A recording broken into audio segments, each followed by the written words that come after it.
जय हिंद दोस्तों, जय हिंद बच्चों। भूगोल की क्लास में आपका स्वागत है। और आज हम आपकी सेकंड बुक का 8वां जो चैप्टर निर्माण उद्योग और 10वां जो चैप्टर परिवहन और संचार, उनके महत्वपूर्ण प्रश्नों को आज तैयार करेंगे और आप भी इसमें भाग लीजिएगा। अपना मिशन अब की बार 90 पार, जिसे हम अचीव करके रहेंगे। और आज के इस सेशन के साथ ही आपकी सेकंड बुक भी एक बार फिर कंप्लीट हो जाएगी। फिर हम दोबारा रिवीजन को और स्टार्ट करेंगे। चलिए स्टार्ट करते हैं। और आज का पहला प्रश्न आप भी साथ में जवाब दीजिएगा।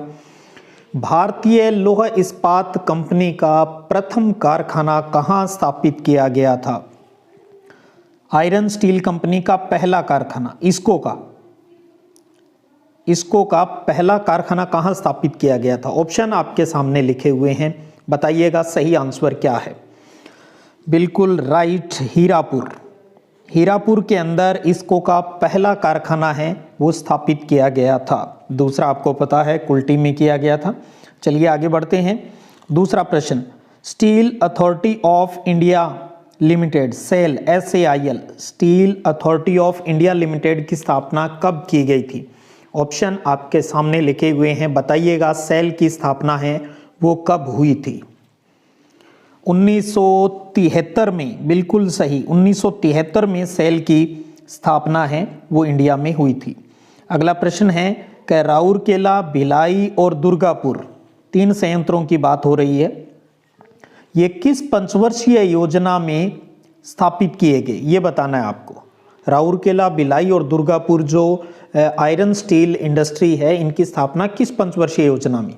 ऑप्शन आपके सामने लिखे हैं, बताइएगा कब? बिल्कुल सही, दूसरी पंचवर्षीय योजना में। अब ध्यान रखिएगा, तीसरी के अंदर बोकारो की स्थापना हुई थी। और चौथी पंचवर्षीय योजना की बात करें तो उसमें दक्षिणी भारत के अंदर 3 आयरन स्टोर है, जो प्लांट है, उनकी स्थापना हुई थी।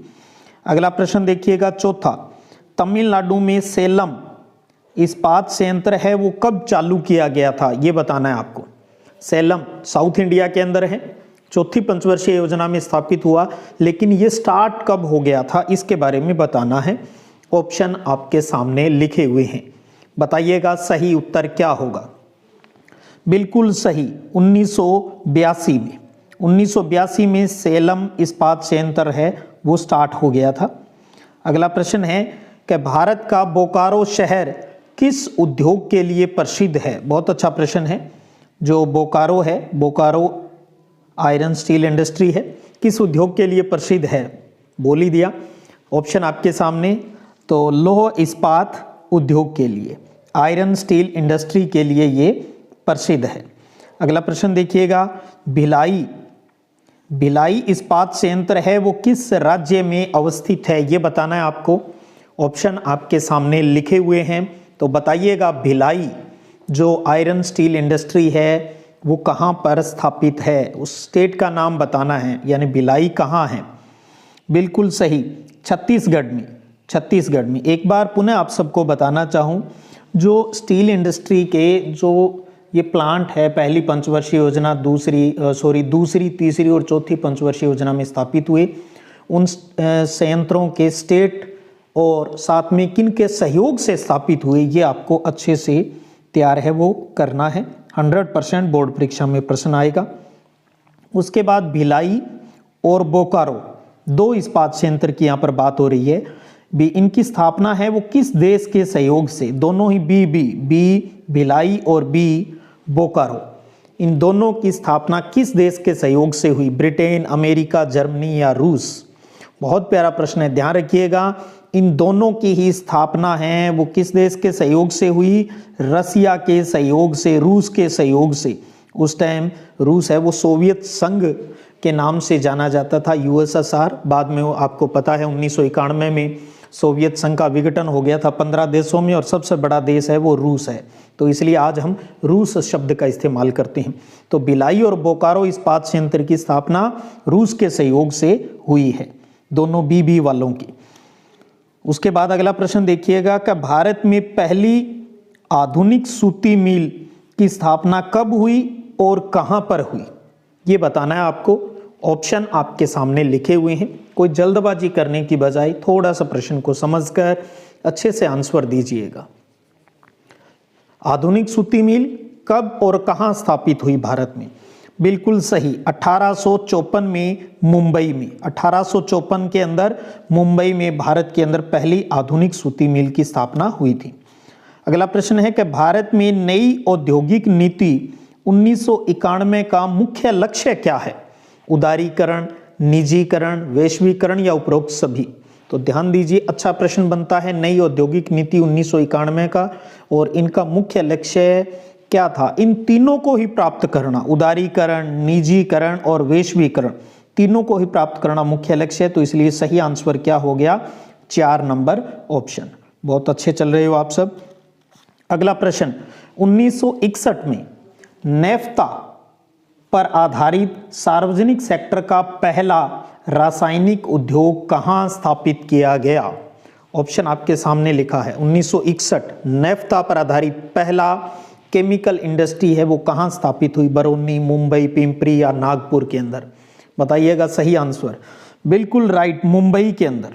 उसके बाद बरौनी, पिंपरी वहां भी स्थापित हुई, लेकिन सबसे पहले बात आती है नेफ्ता पर आधारित, उत्तर है मुंबई। बहुत अच्छा प्रश्न है। अगला प्रश्न देखिएगा कि निम्न में से कौन सा नगर स्वर्णिम चतुर्भुज महामार्गों से नहीं जुड़ा हुआ है? एक बहुत प्यारा प्रश्न है, अच्छे से समझिएगा। भी स्वर्णिम चतुर्भुज महामार्ग है, वो भारत के 4 बड़े महानगरों को आपस में जोड़ता है। तो उनमें से कौन सा नहीं है ये आपको बताना है। तो चेन्नई इस जुड़ता है, दिल्ली जुड़ता है, मुंबई जुड़ता है, कोलकाता जुड़ता है। बाकी उस रूट पर आने वाले बाकी शहर हो गए, तो कौन सा इसमें शामिल नहीं है? हैदराबाद है, वो इसके अंदर शामिल नहीं है। अगला प्रश्न देखिएगा। प्रश्न है कि सलाया गुजरात से, सलाया गुजरात में है, कहां तक 1256 किलोमीटर लंबी एक पाइपलाइन का निर्माण किया गया है? पाइपलाइन परिवहन का प्रश्न है। भी सलाया से कहां तक, दूसरी जगह बतानी है जहां पर 1256 किलोमीटर लंबी एक पाइपलाइन का निर्माण किया गया है। ऑप्शन आपके सामने लिखा हुआ है। कौन सा होगा इसका सही उत्तर? सलाया गुजरात से मथुरा उत्तर प्रदेश। बहुत अच्छा प्रश्न है, रिक्त स्थान के रूप में भी पूछा जा सकता है। कहां तक को डॉट डॉट कर देगा? तो सलाया से मथुरा तक 1256 किलोमीटर लंबी पाइपलाइन का निर्माण इंडिया में किया गया है। अगला प्रश्न है, कोंकण रेलवे, कोंकण रेलवे कितने किलोमीटर लंबा रेल मार्ग है जो महाराष्ट्र, गोवा और कर्नाटक राज्य को जोड़ता है? तो लंबाई बतानी है। कोंकण रेलवे जिसे कहा जाता है ना, भी अद्भुत है, ये इंजीनियरों की एक बहुत ही अद्भुत सौगात है देश को, जो 3 स्टेट से गुजरता है। लंबाई आपको बतानी है, ऑप्शन आपके सामने लिखे हुए हैं। बिल्कुल सही, 760 किलोमीटर, 760 किलोमीटर कोंकण रेलवे की लंबाई है। बहुत प्यारा प्रश्न है। अगला प्रश्न है कि भारत में किस वर्ष वायु परिवहन का राष्ट्रीयकरण किया गया? पहले निजी था, बाद में राष्ट्रीयकरण का मतलब गवर्नमेंट ने अपने अंडर में ले लिया, वो बताना है ईयर आपको। भारत में किस वर्ष वायु परिवहन का राष्ट्रीयकरण है वो किया गया? ऑप्शन आपके सामने लिखे हुए हैं, बताइएगा कौन सा सही। आपको पता है 1911 इसमें आ रहा है, तो 1911 में पहली इलाहाबाद से नैनी जो वायु परिवहन सेवा स्टार्ट की गई थी, लेकिन राष्ट्रीयकरण बिल्कुल सही 1953 में। याद रखिएगा 1953 में वायु परिवहन का राष्ट्रीयकरण हुआ, और 1853 में क्या चला? 1853 का भी एक रिलेशन है, याद कीजिएगा, जोर दीजिएगा माइंड पर, आगे जरूरत पड़ेगी। वर्ष 1957 में ऑल इंडिया रेडियो को किस रूप में परिवर्तित किया गया? ऑल इंडिया रेडियो का जो चेंज हुआ वो किस रूप में हुआ? ऑल इंडिया रेडियो के स्थान पर किस शब्द का इस्तेमाल किया जाने लगा? दूरस्थ प्रणाली, रेडियो तरंग, दूरसंचार या आकाशवाणी? बताइएगा सही answer. You are right, Akashvani. Akashvani, all India radio को किस रूप में परिवर्तित किया गया 1957 में? आकाशवाणी। अगला प्रश्न है, भारतीय रेल प्रणाली को कितने मंडलों में विभाजित किया गया? 9, 12, 16, 14 दिया है। 16 की जगह अगर 17 आ जाए, क्योंकि वर्तमान में 17 है, लेकिन आपके एनसीईआरटी में अभी 16 तक का ही अपडेशन है, तो हम 16 को ही मान लेते हैं। बहुत ही सिंपल सा प्रश्न है। भी 16 रेल मंडल है वो इसके अंतर्गत है। अगला प्रश्न देखिएगा कि राष्ट्रीय जलमार्ग संख्या 1 किस नदी पर और किन 2 स्थानों के बीच पड़ता है? ऑप्शन आपके सामने लिखा हुआ है, आप बताइएगा भी इसका सही आंसर क्या है।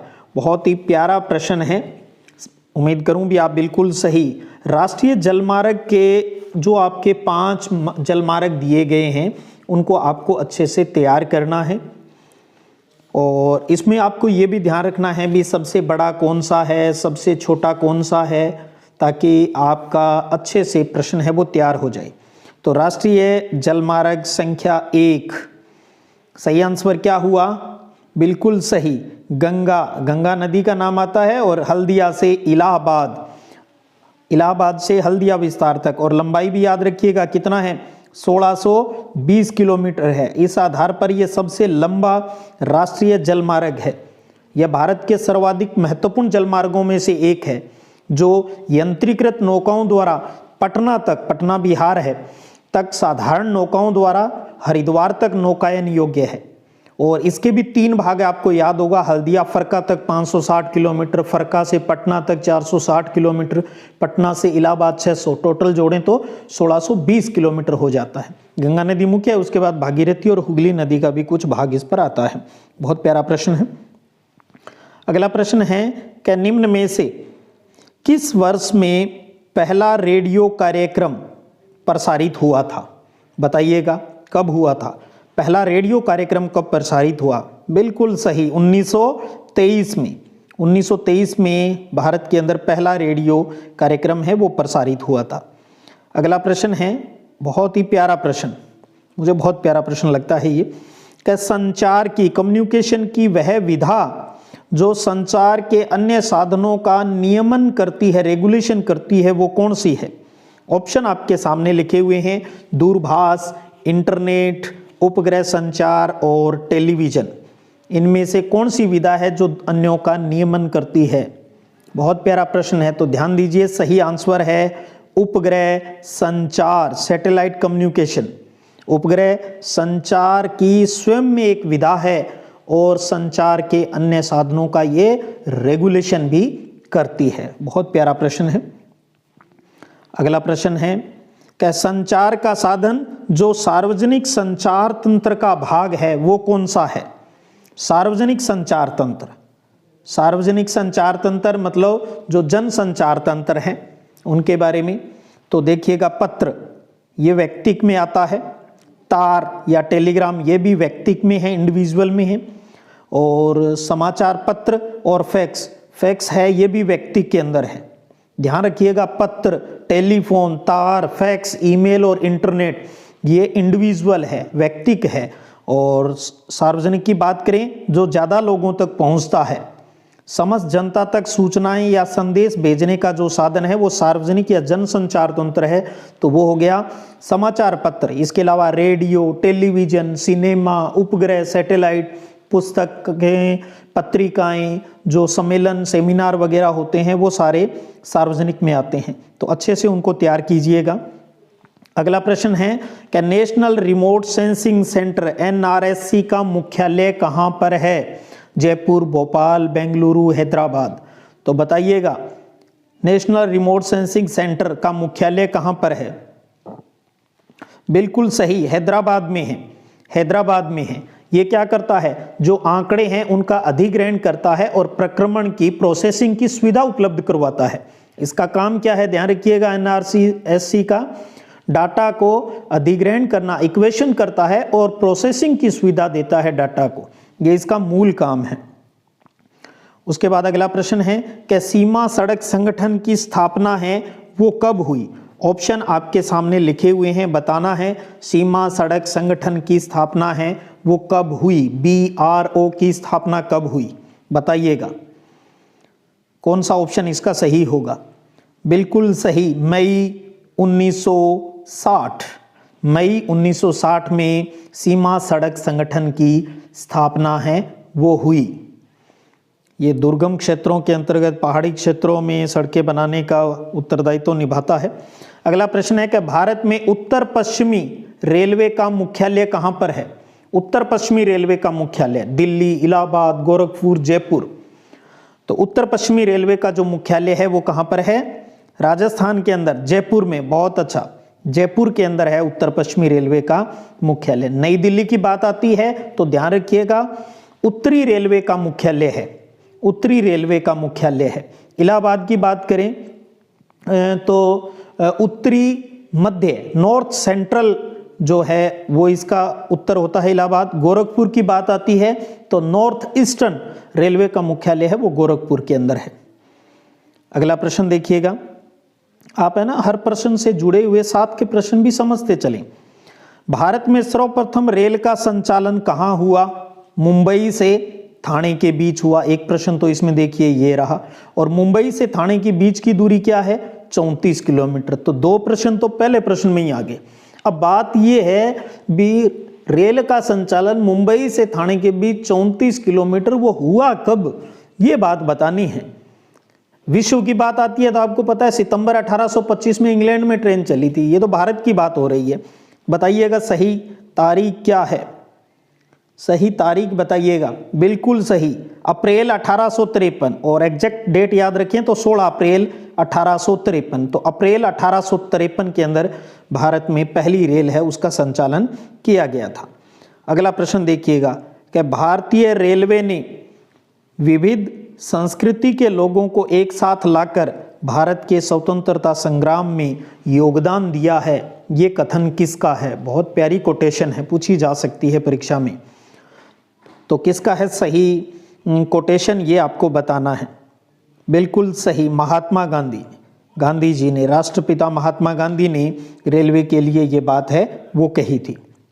उसके बाद अगला प्रश्न देखिएगा, भारत में वायु परिवहन सेवा की शुरुआत इलाहाबाद से नैनी के बीच हुई। तो एक प्रश्न तो यही बन गया, भारत में वायु परिवहन की शुरुआत कब हुई, कहाँ हुई? इलाहाबाद से नैनी के बीच हुई। अब बात ये आती है भी कब हुई, उसका आंसर आपको यहां पर देना है भी कब हुई।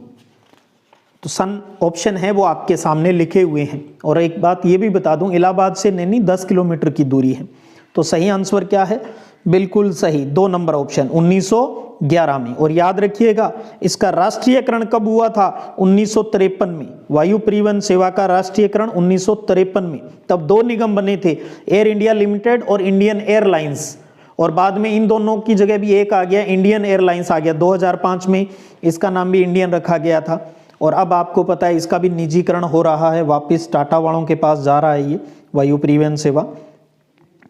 अगला प्रश्न है कि भारत का सबसे लंबा राष्ट्रीय जलमार्ग है वो कौन सा है? बहुत प्यारा प्रश्न है, इस पर बात हालांकि अपने पहले ही कर चुके हैं। राष्ट्रीय जलमार्ग 1, 2, 3 या 4, सबसे लंबा राष्ट्रीय जलमार्ग। तो देखिएगा पहले की जो लंबाई है वो 1620 किलोमीटर है, दूसरे की जो लंबाई है वो 891 किलोमीटर है जो सदिया से धुबरी तक है। तीसरा है वो कोट्टापुरम कोल्लम विस्तार है, टोटल लंबाई उसकी 205 किलोमीटर है भी। और उसके बाद राष्ट्रीय राजमार्ग 4 है, ये लगभग 1078 किलोमीटर लंबा है। तो अब आप खुद सोच लें भी सबसे लंबा राष्ट्रीय जलमार्ग कौन सा हुआ? नेशनल वाटरवेज कौन सा हुआ? पहला राष्ट्रीय जलमार्ग पहला 1620, कहाँ से कहाँ? इलाहाबाद से हल्दिया विस्तार तक। और नदियों की बात आती है तो मुख्य गंगा नदी है, उसके अलावा भागीरथी और हुगली नदी का भी कुछ हिस्सा इसमें आता है। अगला प्रश्न है, यदि आपको लंबी दूरी कम समय में तय करनी है तो आप किस परिवहन साधन का चयन करेंगे? लंबी दूरी है और समय आप कम लगाना चाहते हैं तो किस परिवहन साधन का चयन करेंगे? सड़क, जल, वायु परिवहन या इनमें से कोई नहीं? बताइएगा। तो आपको पता है एक स्थान से दूसरे स्थान तक गमन के लिए सबसे तीव्रतम साधन जो यात्रा समय को घटाकर दूरी को कम कर देता है वो कौन सा है? वायु परिवहन। बिल्कुल सही, वायु परिवहन, तीसरा ऑप्शन इसका सही होगा। चलिए आगे बढ़ते हैं। 29वां प्रश्न देखिएगा, परिवहन का सबसे सस्ता साधन कौन सा है?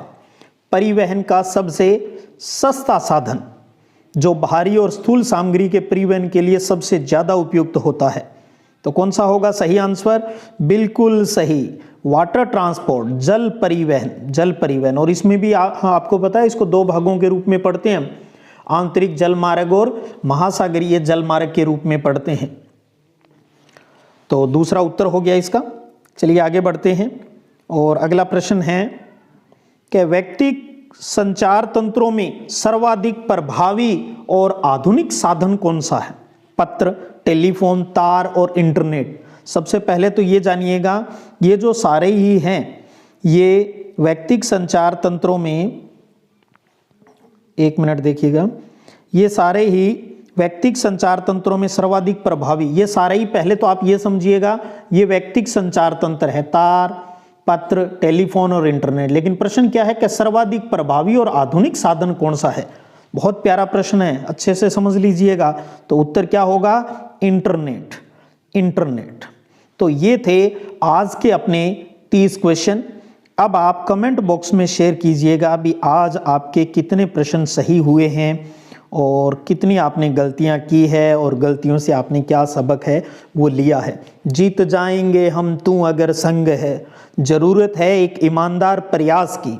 अगर आप में सच्चा जो तड़फ है किसी चीज़ को पाने की, अगर आपको सीखने की प्यास है तो आप 100% यहाँ से सीखोगे।